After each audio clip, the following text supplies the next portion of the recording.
Padre Celestial, te agradecemos por tu misericordia, te damos tantas gracias porque es nueva cada mañana. Te damos gracias porque nos has dado la esperanza de la vida eterna, no por obras de justicia que nosotros hayamos hecho, sino por causa de Jesucristo, tu Hijo nuestro Salvador, quien entregó su vida por nosotros y resucitó para darnos una vida nueva. Te agradecemos, Padre, por el privilegio de tener la libertad de abrir tu palabra y te pedimos, Señor, que en ella podamos escuchar tu voz, así como aquella multitud que estaba sentada, estos discípulos que estaban sentados a los pies de Cristo, que podamos escuchar como ellos escucharon y podamos ver en tu mensaje también esta actitud de bondad y de gracia y de misericordia que tú tienes para aquellos que amas, aquellos que has llamado, aquellos que son tus hijos.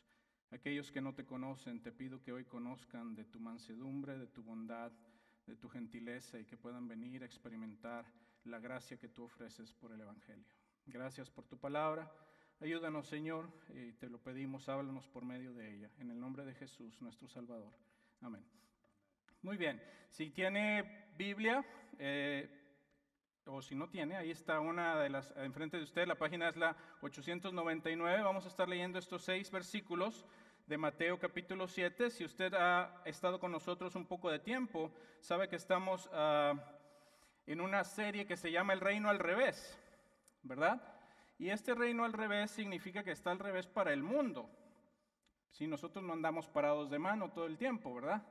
Esto es lo que es para nosotros el lado correcto. Cuando la gente lo ve, dice, están de cabeza esos, ¿verdad? No viven como el resto del mundo. Pero para nosotros, este reino al revés es el reino verdadero. Y hemos estado aprendiendo diferentes cosas por medio de este Sermón del Monte. Y ahora estamos llegando al capítulo 7 y a esta sección que yo creo que para muchos de nosotros es conocida. ¿Cuántos de ustedes han escuchado antes esta idea de saca la viga de tu propio ojo antes de que puedas sacar la astilla del ojo de tu hermano? Sí, ¿verdad? ¿Y cuántos de ustedes cuando andan por ahí lidiando con sus hijos o teniendo una conversación con su pareja o en alguna otra relación y llega un desacuerdo, dicen, Jesús dijo, no me juzgues para que no seas juzgado, no me puedes juzgar? Sí, ¿verdad? Conocemos estos textos y lo que quiero que hagamos esta tarde son 2 cosas, hermanos, hermanas. Quisiera que expliquemos primero brevemente lo que significan estos textos, que como digo, son conocidos y en mi opinión, en un sentido del principio de lo que expresan, no son difíciles de entender. La multitud que estaba a los pies de Jesús sabía lo que él estaba diciendo cuando decía no juzguen, ¿verdad? Creo que desde el punto de vista del principio bíblico no es muy compleja la explicación. Solo tenemos que entender qué significa juzgar y dónde están las restricciones de a quién sí y a quién no y cuándo. ¿Okay? Si podemos entender esas 2 cosas, el principio está claro. Pero quisiera entonces, después de pasar un poco de tiempo nada más en la explicación, quisiera mostrarles una sola aplicación práctica y les quiero mostrar el ejemplo de Jesús en una historia específica, la historia en la que él va a comer a la casa de un fariseo y llega ahí de visita una mujer pecadora y le lava los pies. Posiblemente he escuchado esa historia también. Entonces lo que vamos a hacer es explicar el texto y después vamos a ver cómo Jesús vive lo que predica. Y espero que de ahí cada uno de ustedes entienda cuál es el llamado para su propia vida. ¿Está bien? Entonces, antes de ir a los 2 puntos de qué significa la palabra juzgar y hasta dónde aplica o no esta idea de poder juzgar a otros, quisiera nada más hablar de otra cosa que para mí es muy importante. En los últimos semanas, los últimos meses, ha estado regresando a mi mente esta idea de la importancia del carácter de Jesús al él vivir, ¿verdad? No sé si ustedes se han puesto a pensar cómo los define la gente. Si alguien dijera, ¿cómo es Carlos? O ¿cómo es Sergio, verdad? O ¿cómo es, póngale su nombre ahí? ¿Qué dirían? Si quisieran describirle, ¿qué dirían? Carlos es, mucha gente dice, Carlos es serio, no habla, ¿sí? Hay otras cosas que dicen, no se las voy a decir. Usted puede tener ya su propia opinión, ¿verdad? Pero, ¿qué piensa la gente de usted? Y lo interesante para mí es que cuando vemos textos como este, tenemos que entender cuál es el carácter de Jesús. ¿Con qué clase de tono está Jesús hablando? ¿Están de acuerdo? ¿Sí? Porque nosotros, si usted ha conocido a Cristo, usted es cristiano, es cristiana. Eso significa que cuando la gente le ve, debe de ver a Cristo. Y lo que quiero que ustedes piensen es cómo veía la gente a Cristo cuando estaban ahí sentados en esa colina y escuchándolo hablar. ¿Sí? Pudiera ser que él tuviera esta actitud de no juzguen, porque van a ser juzgados, ¿verdad? Pudiera ser que decía no juzguen, para que no sean juzgados.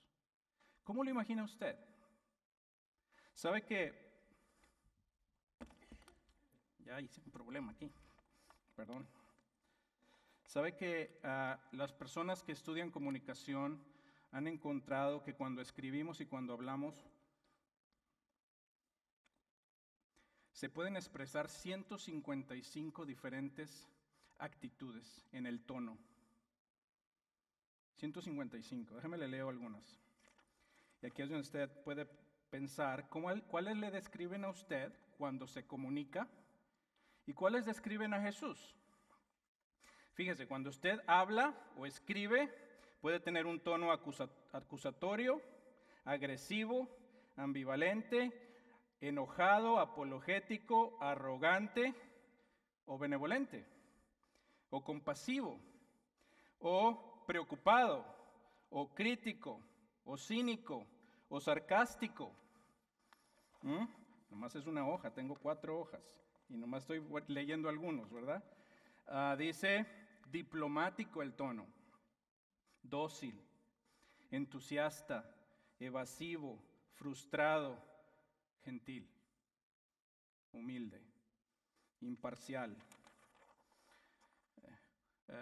gozoso, juicioso, persuasivo, pesimista, filosófico, y sigue, y sigue, y sigue. Entonces, si usted piensa un poco, ¿cómo cree que Jesucristo estaba pronunciando estas palabras? Y hermanos, yo no estaba ahí, ¿verdad? Pero creo que cuando nosotros vemos la descripción del Nuevo Testamento, encontramos vez tras vez tras vez una descripción de nuestro Salvador. Y es esta, déjeme se la enseño en 2 Corintios 10, creo que está por ahí, si es que la tienen. Fíjense, este es el apóstol Pablo hablando a una iglesia llena de problemas, a una iglesia muy testarudos, ¿verdad? Con bastantes luchas profundas. Y el apóstol Pablo está diciendo, voy a ir con ustedes. Pero antes les está escribiendo esta carta. Y mire cómo la describe. Por dígalo por favor, ternura y la bondad de Cristo. Yo, Pablo, y luego dice, apelo o ruego a ustedes. Les ruego que cuando vaya no tenga que ser atrevido como me he propuesto ser con algunos que opinan que vivimos según criterios puramente humanos. Y sigue su exhortación. Pero lo interesante aquí es que cuando Pablo está preparando a esta congregación para ir y hablar con ellos a causa de sus muchas luchas y pecados y faltas, ¿saben qué dice? Les ruego. En la Reina Valera dice, por la mansedumbre y la ternura de Cristo.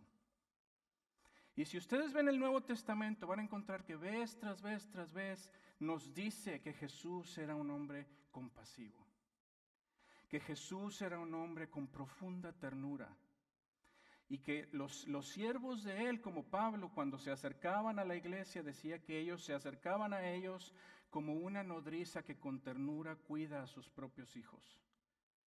O Jesús lloraba delante de Jerusalén y decía, ¿cuántas veces quise juntar a tus hijos? ¿Verdad? Como la gallina que junta a sus polluelos debajo de sus alas. Y más adelante en Mateo va a decir, vengan a mí todos los que están trabajados y cargados, porque yo les daré descanso. Tomen mi yugo y aprendan de mí que soy manso y humilde de corazón. Entonces lo que quiero que usted observe aquí es que cuando el Señor Jesús está hablando estas palabras, no está enojado. Sí, las multitudes estaban ahí sentadas con él por horas. Y dice que él hablaba con autoridad, pero esto no significa que se la pasaba enojado. sino que era un hombre que en su voz y en su comunicación no proclamaba rechazo, sino gracia, ¿verdad? Y espero que puedan escuchar estas frases como las que vemos aquí: no juzguen para que nadie los juzgue a ustedes, no como un regaño, no como las palabras de alguien que está todo el tiempo fastidiado con ustedes, sino como las palabras de su Salvador, que es tierno, que es manso, ¿sí? Entonces léanlo conmigo, vamos a explicar estas dos partes, pues, ¿sí? En primer lugar, para poder entender estos textos, ¿verdad? Dice en Mateo capítulo 7, versículo 1, el pasaje dice: no juzguen a nadie para que nadie los juzgue a ustedes, ¿sí? No juzguen a nadie para que nadie les juzgue a ustedes. Y la pregunta primera que tenemos que responder es: ¿qué es esto de juzgar? ¿Sí? Y hay dos maneras en las que esta palabra se utilizaba en el Nuevo Testamento. Había dos connotaciones que tenía, ¿verdad? Uno de los comentaristas, un hermano Craig Blomberg en Denver, él dice que hay solamente dos opciones. Juzgar puede significar condenar o vengar, o analizar y evaluar. ¿Está bien? Condenar o vengar, y analizar o evaluar. Esas son las dos opciones, ¿sí? Condenar o vengar se usa exclusivamente de Dios, ¿sí? Así es que cuando aquí dice no juzguen, no puede decir no condenen, no vengan, porque eso es lo que Dios hace. Ese significado está solamente reservado para Dios. Dios es el juez, Dios es el vengador, ¿sí está bien? Entonces, la otra opción es que nosotros nunca tenemos esa posibilidad de condenación. Cuando Dios habla de nosotros no juzgar, habla de que también no debemos necesariamente andar analizando y evaluando todo el tiempo. ¿Está bien? Entonces, este sentido de analizar y evaluar es el que aplica aquí. Este es el sentido humano. Y Jesús le dice aquí a sus discípulos: no juzguen a nadie para que nadie los juzgue a ustedes, ¿sí? Ahora, no nada más significa no andan por ahí condenando a todo mundo, sino que no anden tampoco analizando todo el tiempo, siendo juiciosos, ¿verdad? Piense, ¿quién es Carlos? ¿Qué dirían? ¿Sí? Entonces, este significado de evaluar es ese significado de no podemos estar constantemente buscando qué encontrar de mal en las personas, ¿sí? O cómo estar juzgando a los hermanos, ¿ok? En analizar o evaluar. Imagínese, por ejemplo, si usted llega ahí a la nevería y entonces le dicen vainilla y chocolate. Tiene la opción de evaluar, ¿sí? Entonces vamos a practicar esto, ¿sí? Yo voy a decir vainilla y chocolate y usted grita qué es lo mejor. ¿Está bien? Aquí le va. Vainilla y chocolate. Choco vainilla, dijo, ¿verdad? Uno dijo pistache por allá, ¿sí? Ahora, podemos decir, a mí me gusta la vainilla, y el otro puede decir, a él le gusta el chocolate, pero yo no lo ando asesinando. No lo condeno porque le gusta más uno que el otro, ¿sí está claro? Este es el sentido de la palabra aquí. Ahora, aún en ese sentido, imagínense, hermanos, está diciendo no juzguen a nadie. Ahora, este es el punto donde entonces vamos a la extensión, de verdaderamente a nadie, a nadie, a nadie. Y cuando vemos nosotros ahí en el texto, entendemos de los siguientes versículos que no es absolutamente no juzgar, ¿sí? Dice, por ejemplo, ahí el versículo 2, ¿dónde dejé la página? Porque tal como juzguen, se les juzgará. Entonces, las razones que el Señor Jesús da aquí para no andar juzgando, no ir por la vida como jueces, ¿verdad? Como evaluadores y analizadores de todo, es esta. En el versículo 1 dice, para que no seas juzgado. Esa es la primera razón, ¿verdad? Dice que si juzgamos, estamos automáticamente dando a otros el derecho de juzgarnos también a nosotros mismos, ¿sí? Y tan pronto como empiezas a juzgar Eso da a los demás también la oportunidad de entonces que ellos emitan juicio para ti. ¿Sí? Entonces, el versículo 2 nos dice que, porque tal como juzguen se les juzgará, dije versículo 1, ¿verdad? Entonces, porque tal como juzguen se les juzgará y con la medida que midan a otros se les medirá a otros. Esa es la primera razón. La segunda razón es el versículo 3 y 4, dice, ¿por qué te fijas en la astilla que tiene tu hermano en el ojo y no le das importancia a la viga que está en el tuyo? ¿Cómo puedes decirle a tu hermano, déjame sacar la astilla de tu ojo cuando ahí tienes la viga en el tuyo? Y lo que está el Señor diciendo aquí es que juzgar es extremadamente difícil de realizarse con justicia. Juzgar no es fácil. Hay muchas cosas que no conocemos, no somos Dios. Y para nosotros es muy, muy fácil equivocarnos al emitir juicios. Y Dios dice, no vayas por la vida primero como juez, porque te van a juzgar. Y porque juzgar es muy difícil, porque somos ciegos a nuestras propias faltas y a nuestras propias debilidades. Y cuando no podemos ver nuestras propias faltas y nuestras propias debilidades, entonces todas las demás se hacen grandes y las nuestras pequeñas, ¿verdad?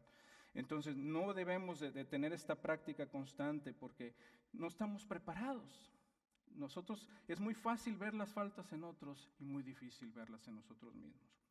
Y el versículo 5 dice, hipócrita, saca primero la viga de tu propio ojo y entonces verás con claridad para sacar la astilla del ojo de tu hermano. Entonces claramente no está diciendo el Señor, no puedes juzgar nunca, ¿verdad? Podemos tener y necesitamos en ciertos contextos evaluar los comportamientos de los hermanos en la iglesia. Sí, pero esto no debe de ser lo primero que hacemos, porque es difícil. Y si lo vamos a hacer, lo que la palabra de Dios nos dice es que primero tenemos que lidiar con nuestras propias faltas antes de poder ir y tratar con las faltas de los demás. ¿Está bien hasta ahí? Entonces, lo que nos dice este pasaje, pues, es que lo que le llamamos a este reino al revés y a este pasaje en especial en sus libros, ¿verdad? Si tiene su libreta, gracia, no juicio. Lo que le debe de caracterizar a usted como cristiano, como cristiana primero, es una vida que extiende gracia, que extiende misericordia, que manifiesta la ternura y la bondad de Jesús. No una vida que primero juzga. ¿Está bien? Entonces, gracia, no juicio. O pudiéramos decir así, primero gracia, después, primero gracia, después, no, más gracia. Y después, más gracia, persistentemente gracia. Y si llega a ser el caso, de vez en cuando, juicio. Y solo juicio constructivo y solo juicio una vez de haber nosotros primero trabajado en nuestras propias faltas. ¿Está bien? Así es que esta es nuestra invitación. Nuestra vida se ha de caracterizar por la gracia y no por el juicio. ¿Ok? Déjeme le enseño esto en la persona de Jesús. ¿Ok? Vamos a leer en Lucas capítulo 7 y quisiera irle mostrando cómo es que esta historia de Jesús nos ilustra esta idea de juzgar o no juzgar, ¿verdad? Y tenemos tres personajes en Lucas capítulo 7, versículos 36 al 50. Y entonces los primeros versículos nos dicen los personajes. Tenemos tres personajes principales aquí. Fíjese, el versículo 36 dice, uno de los fariseos, ahí está el primer personaje, un fariseo, ¿está bien? Un religioso profesional, pudiéramos decir, ¿verdad? Invitó a Jesús a comer, ahí está nuestro Señor, ¿verdad? Está el fariseo y está Jesús yendo a la casa de este hombre. Y así que fue a la casa del fariseo y se sentó a la mesa. Versículo 37 nos presenta al tercer personaje y dice, ahora bien, vivía en aquel pueblo una mujer que tenía fama de pecadora. Están los tres personajes.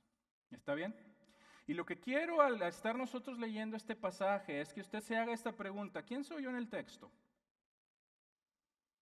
¿Quién soy? ¿Soy el pecador como la mujer?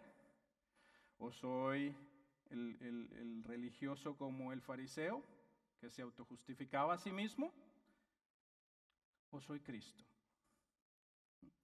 ¿Quién soy? Así es que después de que introduce a los personajes, ahí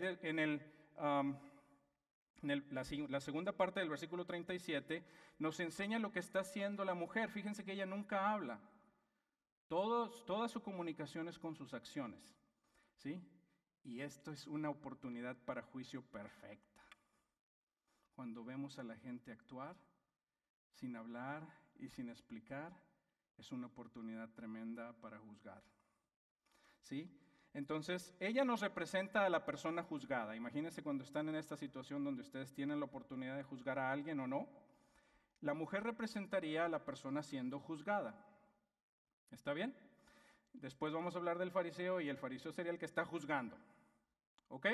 Entonces, fíjense lo que dice aquí. Cuando ella entró, se enteró de que Jesús estaba comiendo en casa del fariseo, se presentó con un frasco de alabastro lleno de perfume. Llorando, se arrojó a los pies de Jesús, de manera que se los bañaba en lágrimas, luego se los secó con los cabellos, también se los besaba y se los ungía con el perfume. Ahora, es una actitud de verdad de mucha humillación, ¿verdad? Simón no lo vio así, el fariseo no tenía nada que ver con esto. Pero venía así a pesar de ser pecadora. Nosotros no tenemos explicación exactamente de qué era el pecado de esta mujer, pero lo que es muy posible que ella quizá hubiera sido una mujer adúltera, o quizá tenía una vida de mucha inmoralidad evidente, de tal manera que esa era su fama. Y es posible que usted se identifique con esta mujer en sus pecados. Sí, ahorita no piensen, estas nada más son las mujeres, no. Nosotros conocemos nuestro pasado. Usted conoce su pasado. Usted conoce las cosas que ha vivido. Usted conoce aquellas cosas que han causado dolor no solamente a su propia vida, sino a la vida de muchos otros a su alrededor. Y cuando se vea que dice, yo soy pecador. Yo soy pecador. Ahí estoy yo. Entonces ella nos ilustra quiénes somos y quiénes hemos sido. Somos pecadores, ¿verdad? Pero eso no es todo lo que ella es. Es algo de lo que ella es, pero no todo. El fariseo representa al juicioso. Representa al que anda por ahí juzgando. Y fíjense lo que dice esto. Dice el texto, ¿verdad? Al ver esto, el fariseo, que lo había invitado, dijo para sí, si este hombre fuera profeta, sabría quién es la que lo está tocando y qué clase de mujer es. Una pecadora.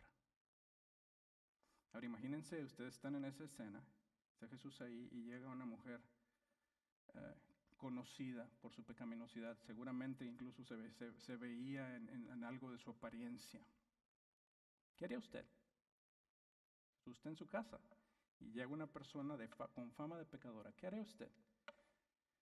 Y este hombre hace lo que nosotros a veces tenemos una inclinación a hacer con facilidad, es juzgar.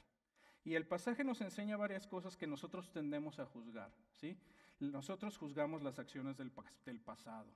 Vemos a la gente y no, yo no hablo con esa persona porque yo me acuerdo que hizo tal y cual cosa, ¿verdad? No, yo no soy así. No, me junto con esa chusma, ¿verdad? Decía allí el chavo. Juzgamos el pasado de las personas. Porque ella no dijo nada, no está juzgando palabras, ¿sí? Juzga el pasado. Pero también juzga el presente. ¿Cómo es que se mete aquí? ¿Y cómo que está ahí llorando a los pies de este hombre? ¿Qué clase de situación es esta? No es posible esto. Juzgamos el presente. Juzgamos las acciones. También juzgamos el carácter de las personas. Si Jesús fuera profeta, no permitiría esto. Los profetas no hacen esto. No puede ser profeta. Y una y otra cosa, ¿verdad? Entonces, el carácter de las personas. Y por último, las intenciones. Juzgamos las intenciones. La mujer pecadora no puede tener una buena intención en meterse a mi casa y hacer esto en los pies de Jesús. Si es pecadora, todo lo que hace tiene que ser malo. ¿Está bien? Entonces, esa es la actitud de un fariseo. Entonces, póngase a pensar, aquí están los dos personajes aparte de Jesús. Tenemos los que son pecadores y tenemos los que que se justifican a sí mismos. Yo no soy como esa mujer, ¿verdad? ¿En dónde se ve usted? ¿Dónde encuentra más de su personalidad? Hace un tiempo estaba predicando sobre este pasaje y cuando iba a viajar a esta ciudad, les dije, voy a predicar sobre este tema y para que la gente se identifique con los personajes, ¿quién es? Y entonces la persona que estaba por recibirme allá dijo, yo sé, yo soy la pecadora y yo soy el fariseo.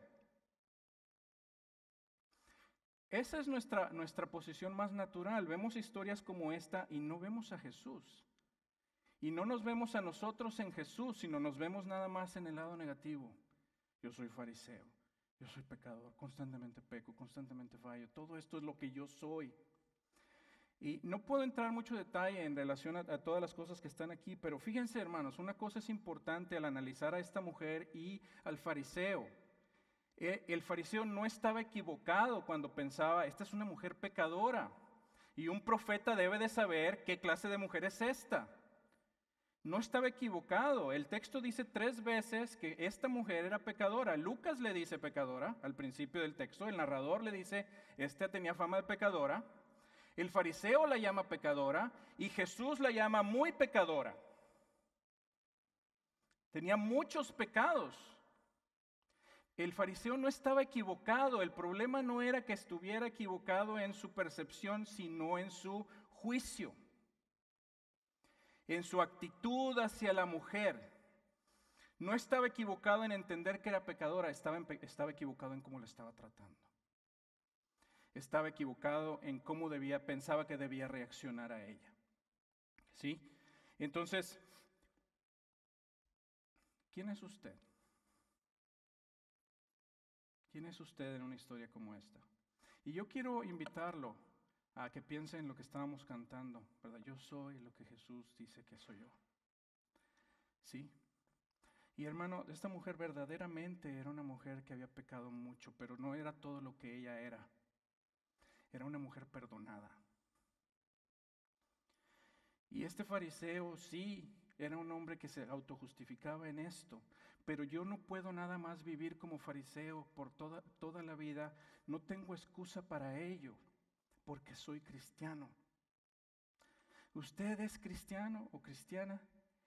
Si esa es la verdad, entonces usted debe de saber que en esta historia usted debe de ser Jesús. Porque miren lo que dice en el versículo 40.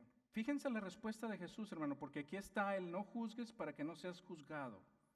¿Sí? Jesús sabía que la mujer era pecadora y no la juzga. Jesús sabía que el fariseo estaba equivocado y que se creía sacrosanto cuando era igual de pecador. Nada más que no veía la viga en su propio ojo y veía la paja. Fíjense, la mujer muy pecadora era la paja y su propia autojustificación representa la viga. No podía ver sus faltas. No las veía. Pero Jesús, hermanos, hermanas, no juzga a ninguno de los dos. Fíjense cómo dice. Entonces Jesús le dijo a manera de respuesta, ahora Simón nada más estaba pensando. No dijo nada de esto. Pensó para sí mismo, si este fuera profeta, debiera de saber quién es esta mujer, ¿verdad? Y Jesús no nada más sabe quién es ella, sino sabe lo que él está pensando. Si es profeta. Y dice, Simón, tengo algo que decirte. Ahora piense otra vez en el tono. Imagínense que un invitado a su casa de repente no está de acuerdo con ustedes y lo primero que hace es gritarles. ¿Qué harían ustedes con esa persona? Creo que nos tenemos que ir, ¿verdad? Y pásale, mejor que se vaya más rápido, ¿no? Jesús no explota aquí, ¿sí lo ven? No empieza a gritarle a este hombre, estás equivocado, eres un tonto, nada por el estilo. Dice aquí, Simón, tengo algo que decirte. Le empieza a enseñar, ¿sí? ¿Se acuerdan? La mansedumbre y la bondad de Jesús, la mansedumbre y la ternura de Cristo. Dime, maestro, respondió, Y Jesús le dice, 2 hombres le debían dinero a cierto prestamista. Uno le debía 500 monedas de plata y el otro 50. Como no tenían con qué pagarle, les perdonó la deuda a los dos. Ahora bien, ¿cuál de los dos le amará más? Uno le debía, dice, 50 y otro 500, ¿verdad? 50 era como unos 2 meses de sueldo y 500 pues era 100 veces más que eso, ¿verdad?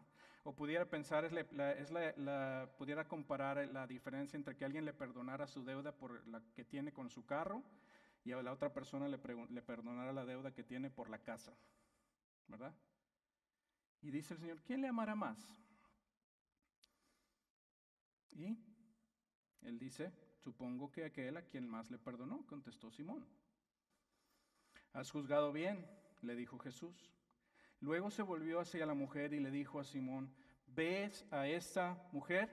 Fíjense, hermanos, esto es importantísimo porque creo que esto es lo que pasa cuando nosotros tenemos una actitud de constante juicio. No vemos a las personas. No logramos ver sus acciones, sus actitudes, no las vemos. Porque Simón la estaba viendo, pero no la estaba viendo. Estaba nada más recordando su pasado, estaba juzgando todo, no estaba entendiendo en lo absoluto lo que estaba sucediendo. Y Jesús le dice, esta mujer tiene la clave, vela. Y mire lo que le dice, ¿verdad? Cuando entré a tu casa, no me diste agua para los pies. Ahora, esto no era un requisito, no era obligatorio. Era como una gentileza importante para que cuando creías que había venido un invitado muy renombrado. Pero si era nada más un invitado así de los de casa, no les lavabas los pies. Claramente Simón no tenía una gran percepción de Cristo. No le lava los pies y dice, tú no me lavaste los pies. Aquí está él, no juzgues para que no seas juzgado, ¿verdad? Pero ella me ha bañado los pies en lágrimas y me los ha secado con sus cabellos. Tú no me besaste, pero ella desde que entré no ha dejado de besarme los pies. Tú no me ungiste la cabeza con aceite, pero ella me ungió los pies con perfume. Por esto te digo, si ella ha amado mucho, es que sus muchos pecados le han sido perdonados. Pero a quien poco se le perdona, poco ama. Entonces Jesús le dijo a ella, tus pecados quedan perdonados. ¿Y qué hicieron los demás invitados a la mesa? Más juicio, ¿verdad? ¿Quién es este que hasta perdona pecados? Jesús solamente le dice, tu fe te ha salvado, le dijo Jesús a la mujer, vete en paz. Así es que, hermanos, en muchas ocasiones creo yo que hemos predicado, traté de hacer memoria si todos lo hemos dicho, pero yo creo que sí todos lo hemos dicho, ¿verdad? Estamos predicando y le decimos, esto no se lo digo para que usted piense en su vecino. ¿Sí se acuerda, verdad? Se lo digo a usted y usted está diciendo, esto lo debe de escuchar mi esposo, ¿ah? O esto lo debe de escuchar mi esposa. Muchas veces lo hemos dicho y eso es cierto, pero en esta ocasión, cuando hablamos de este tema de no juzgar, de qué es lo que debe de caracterizar a los hijos de Dios, que es gracia y no juicio, yo sí quiero que usted primero piense en alguien más. Porque estoy seguro que ahí en su familia, o ahí en su vecindario, o ahí en su trabajo, usted tiene gente a la que considera pecadora, chusma. Hay, ¿verdad? Personas con las que es impaciente, personas que le provocan al sarcasmo, personas que ya no los quiere ver, ¿verdad? Personas con las que no se quiere juntar, personas que le es difícil lidiar con ellas y que cada vez que las ve viene el juicio, ¿verdad? Estoy seguro que tiene personas a su alrededor que son pecadores igual que usted, ¿sí? Y en esa situación, hermano y hermana, yo le invito a que sea cristiano. No a que sea el fariseo en esta historia, sino a que sea Jesús. No necesitamos más jueces en el mundo. Y los cristianos no somos llamados a ser jueces. Jesús juzgará. Pero si yo soy cristiano, yo debo de ir viviendo como Cristo. usted puede vivir como Cristo. No tiene que vivir de fariseo. Eso no es lo que le caracteriza a usted en primera instancia como creyente. Si usted ha creído en Jesús, debe de tener una vida de creciente mansedumbre y gentileza y compasión y gracia. Así es que si tiene personas ahí a su alrededor con las cuales usted tiene esta lucha profunda de juzgarles o de condenarles incluso, o de tratar de separarse de ellos porque no tolera sus formas, hoy le invito y le ruego que sea lo que usted es, cristiano, y que manifieste a aquellos a su alrededor no esta actitud de ataque y de juicio constante, sino la compasión, la mansedumbre y la bondad de Jesús. Usted puede hacer esto. Dios no le ha dado espíritu de cobardía, sino de poder, de amor y de dominio propio. Usted puede ser como Jesús. Jesús no está en este mundo físicamente ya más para poder ir a comer a las casas de las personas pecadoras o de las personas sacrosantas que se creen justos. Pero nosotros la iglesia somos unidos a Cristo, somos su presencia en este mundo. Y usted es invitado por Jesús a ir y demostrar esa compasión y esa gracia y ese perdón que Jesucristo le ha dado a usted. Entonces, piense en esto. No tiene que pensar, no, yo soy nada más el pecador y yo siempre soy. Todos luchamos con eso, es cierto, no tenemos una vida de perfección. Pero usted debe de ser Cristo. Donde ande, viva como Él. ¿Sí?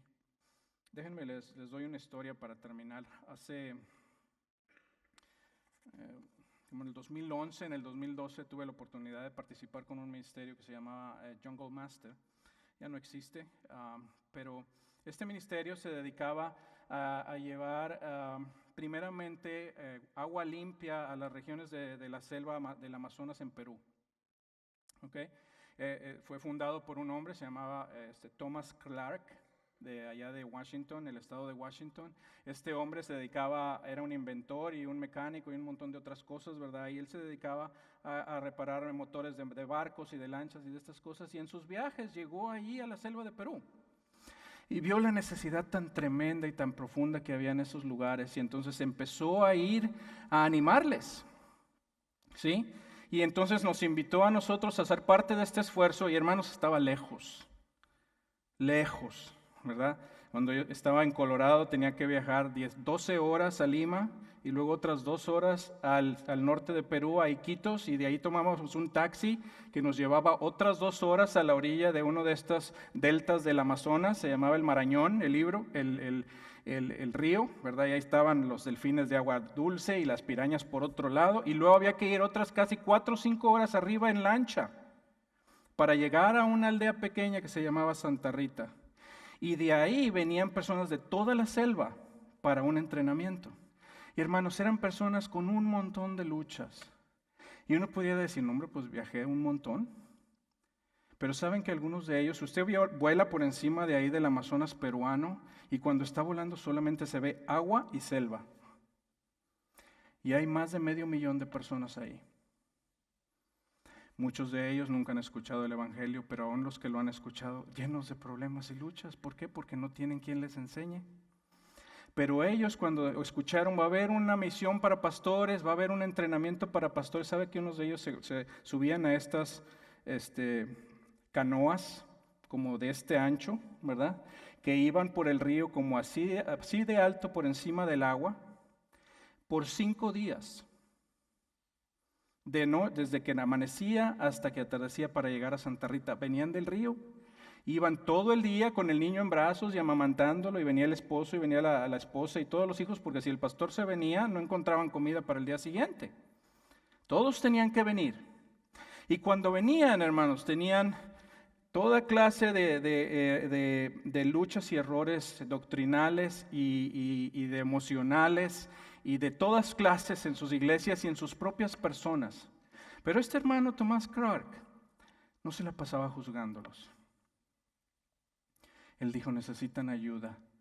Y llegaba y les ponía ahí sus bombas para poder sacar agua limpia, porque de otra manera estaban los niños aquí nadando y acá estaban haciendo del baño en el mismo río. Y les trajo, y les trajo, y les trajo, y les entrenó. Y uno de los días que estábamos ahí, cantando por horas, ¿verdad? De pronto ellos se detienen y dicen, queremos hacer algo especial. Y nos piden la posibilidad de ellos venir a orar por nosotros. Todos estos líderes. Y se acercan y ponen sus manos sobre nosotros y empiezan a orar y a darle gracias a Dios por causa de que nosotros habíamos ido.